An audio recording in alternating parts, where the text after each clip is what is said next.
This is Nightline. Tonight, Scott Peterson speaking out from behind bars. Scott was convicted on what I always called he didn't act right evidence, not on real evidence. The shocking petition seeking to overturn his 2004 conviction for killing his pregnant wife, Linsey Peterson. We, the jury, find the defendant, Scott Lee Peterson, guilty. The case that gripped the nation and inspired TV movies like The Perfect Husband. No, they're questioning me like I'm a suspect. But that's what they do. Now, more than 20 years later, claiming they arrested the wrong man. This case cries out for further investigation. Could he walk free? Plus, with the first pick, the NFL Draft. The Tennessee Titans select Cameron Ward, quarterback, Miami. We're inside football's biggest night off the field, the chosen one, and pageantry. Where dreams come true and years of hard work pay off big for players, their families, and fans hoping for a game-changing pick. I'm gonna just go out there and just do what I can do. And the surprising snow. And Nicole Scherzinger, the button singer, saving the day by taking to the Bullhorn. From ABC News headquarters in New York, this is Nightline. Good evening. Thank you for joining us. Tonight, a new development in the case that commanded the spotlight in the early days of true crime stories. Scott Peterson, convicted more than 2 decades ago for murdering his pregnant wife, Linsey, now represented by an esteemed legal advocacy group, filing a mammoth petition on his behalf. Could it help him walk free? Here's ABC's Matt Gutman. I certainly have never wavered in my belief that he is innocent. Scott was convicted on what I always called he didn't act right evidence, not on real evidence. Mark Garagos, the heavyweight defense attorney who has defended the likes of Michael Jackson, Chris Brown, and the Menendez brothers, again throwing his support behind Scott Peterson, the man convicted in 2004 of killing his wife and unborn child. My hope for this petition is that Scott finally gets exoneration. Now, Peterson speaking out again from behind bars in a bombshell petition newly filed by the Los Angeles Innocence Project seeking to overturn his conviction. In his own words, Peterson writing, "It is important to me that whoever killed my wife and son be found and held accountable." Adding, "It's also important to me that I clear my name and my family's name because I did not and could never harm or kill my family." It's the latest attempt by Peterson, now 52, to get a second look at his case. In a nearly 900-page petition to the California Courts of Appeal, the Los Angeles Innocence Project calling the prosecution's case against Peterson entirely circumstantial, saying no direct physical or forensic evidence was found supporting any part of the prosecution's theory. Instead, they claim to have new evidence that could unravel the prosecution's timeline and prove Linsey died weeks after they say she disappeared. The case shocking the nation and setting off a firestorm of interest. The public has not lost its interest in this case in the 20 years since. In the decades that Peterson has been in prison, Linsey's disappearance and death have continued to fascinate the country, inspiring dozens of documentaries, books, podcasts like Crime Weekly. He does have a good shot at proving that he didn't really get a fair trial. TV shows like The Perfect Husband. No, they're questioning me like I'm a suspect. But that's what they do. And the 2024 Netflix doc-series American Murder, Linsey Peterson, told through Linsey's family's eyes. She left her husband, she trusted her husband, and he betrayed her. Linsey's family did not respond to requests for comment. Linsey Peterson was 27 and 8.5 months pregnant when she went missing on Christmas Eve in 2002. How can I help you? Yes, my daughter's been missing since this morning. She's 8 months pregnant. She took her dog for a walk in the park. The dog came home with just a leaf shot. The day his wife went missing, Scott told friends he was going golfing, but later told authorities it was too cold, so he went fishing instead, heading out into San Francisco Bay, over 80 miles from home. Linsey Denise Peterson is 8 months pregnant. She's considered a high-risk missing person under suspicious circumstances. When a mistress surfaced a few weeks later, investigators began zeroing in on Peterson as their lead suspect. Scott told me he was not married. We did have a romantic relationship. In April of 2003, the bodies of Linsey and their son Connor were found washed ashore not far from where Peterson said he'd been fishing on Christmas Eve. There is no question in our minds that the unidentified female is Linsey Peterson. The unidentified fetus is the biological child of Linsey and Scott Peterson. Linsey Peterson's husband now in custody. Scott Peterson has been arrested. At the time of his arrest, Peterson dyed his naturally dark hair blonde and had thousands of dollars in cash, several phones, camping equipment, and changes of clothes. Details that convinced those obsessed with the case he had something to hide. Garrigo spoke with us last year defending his client. He had dyed his hair because he was still trying to work as a salesperson. The media was haunting him, and he thought that that would be one way to not draw attention to himself. The cash was because he didn't want people tracking where he was spending his money. Peterson was charged with 2 counts of murder. We're breaking into programming to bring you the verdict in the Scott Peterson murder trial. A jury has just convicted him of murder. It took the jury 9 days to find Peterson guilty of first-degree murder for Linsey and second-degree murder for Connor. We, the jury, in the above entitled cause, find the defendant, Scott Lee Peterson, guilty of the crime of murder of Linsey Denise Peterson. Back then, investigators had testified about a break-in in a nearby home on December 26, 2002, a point of contention for Peterson's new defense. The timeline is important, right? The prosecution had argued that the burglary had happened a day and a half, 2 days after Linsey went missing. The defense is now arguing they can show that that burglary happened on the same day that Linsey went missing. In the petition, they claim a witness overheard a conversation among the burglars about Linsey confronting them during the burglary that they want considered in the case. And the LA Innocence Project shows a re-examination of the autopsy for Linsey's unborn son shows he dies days, even up to a week after police say Scott murdered her on Christmas Eve. The defense's argument that the unborn child was alive after Scott Peterson went fishing requires you to believe that Linsey Peterson stumbles upon a burglary. Burglars then decide to kidnap her and wait until they find out where Scott Peterson had been and then dump her body there later. The LA Innocence Project also saying the prosecution suppressed evidence from a burnt-out van near the crime scene, which they say contained evidence of bloodstains on a mattress, bloodstains that they hope to have tested for DNA. The police did not respond to requests for comment, and the DA declined to comment. This case cries out for further investigation, further forensic investigation, including DNA testing of physical items that may lead to exculpatory evidence and or leads to possible suspects. At a hearing last May, the LA Innocence Project argued to test 14 pieces of evidence for DNA, including that mattress with its stains Peterson joined via Zoom from Mule Creek State Prison. Other DNA test requests included several items found in a plastic Target bag near the bodies of Linsey and their unborn son Connor, a hammer and work glove found across the street, and a piece of duct tape found on Linsey's pants with human DNA present.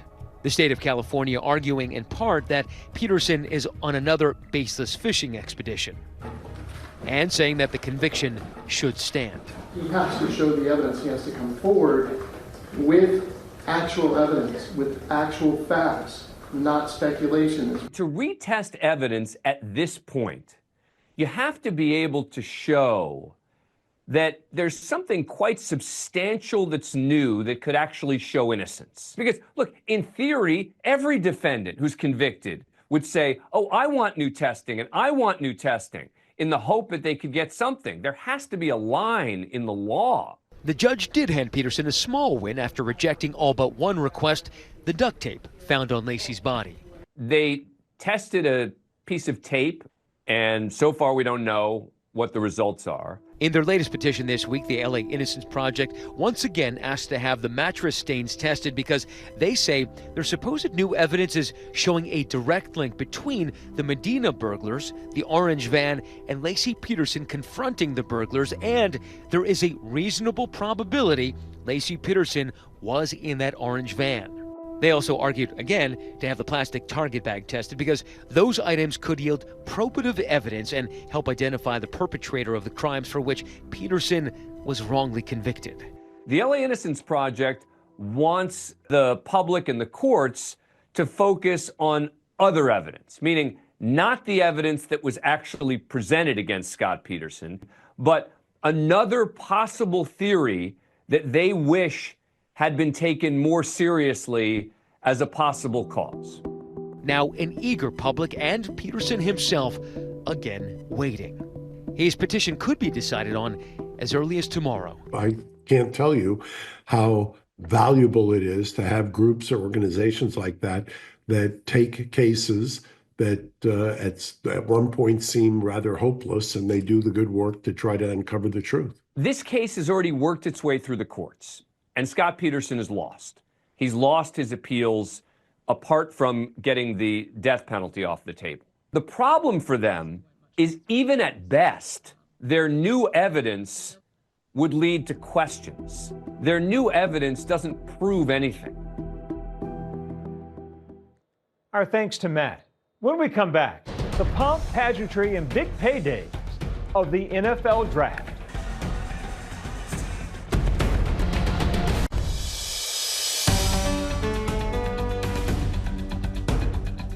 Welcome back. Tonight, why did over 100,000 football fans show up in Green Bay, Wisconsin in the offseason?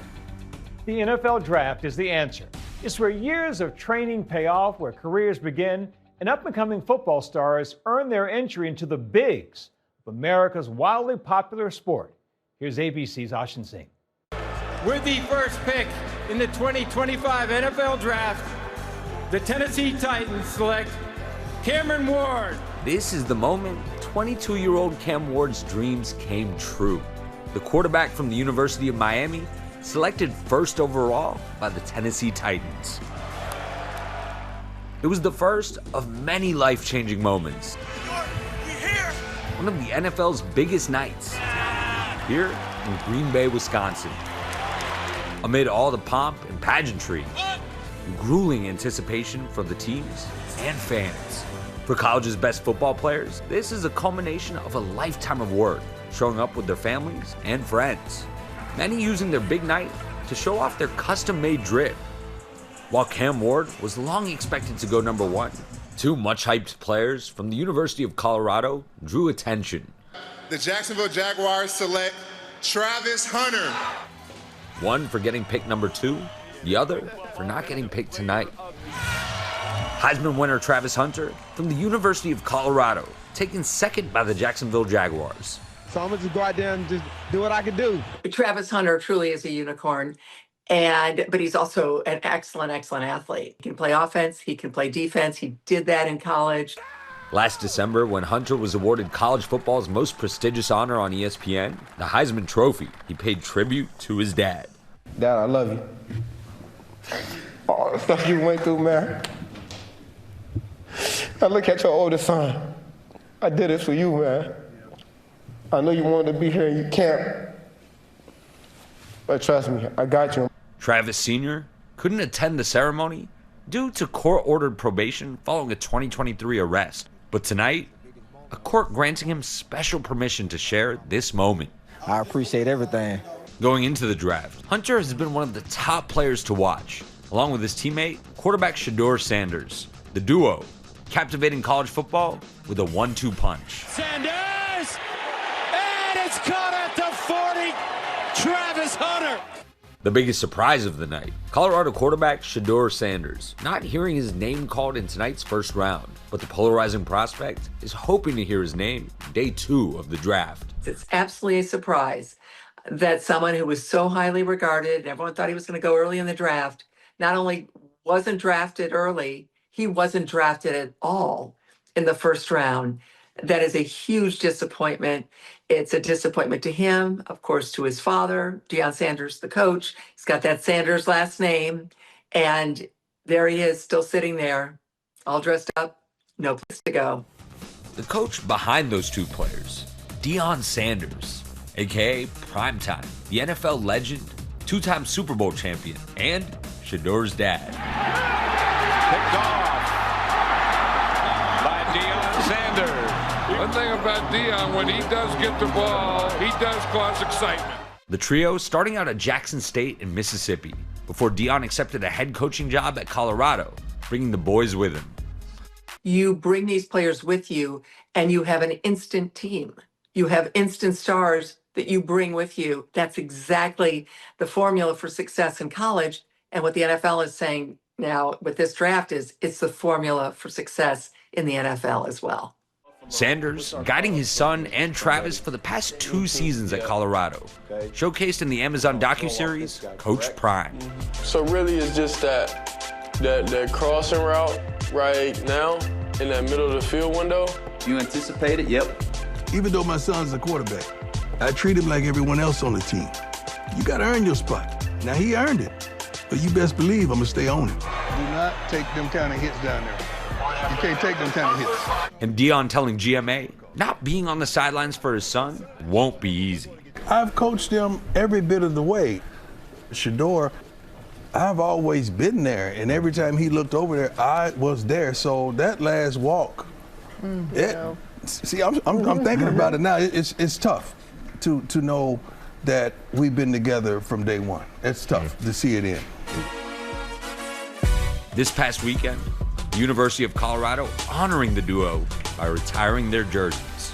Ladies and gentlemen, give it up for legendary number 2, Shedeur Sanders. Give it up for one of one, number 12, Travis Hunter. For many young men tonight, lifelong dreams were realized. For others, they'll have to wait another day to hear their names called. But on this evening, a celebration of the long hours, grueling practices, and the villages that helped raise these future stars. Our thanks to Ashin. And you can watch Night 2 of the NFL Draft when it continues tomorrow at 7 p.m. Eastern, right here on ABC. When we come back, the power went out in Sunset Boulevard's theater. Nicole Scherzinger said, the show must go on. Oh my God, is this thing on?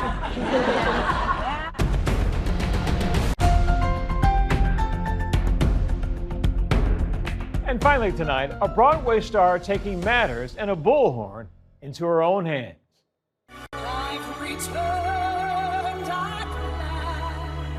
Nicole Scherzinger celebrated the beginning of her star turn in Sunset Boulevard with a performance on GMA. But when the power went out in the St. James Theater just before the show's matinee performance,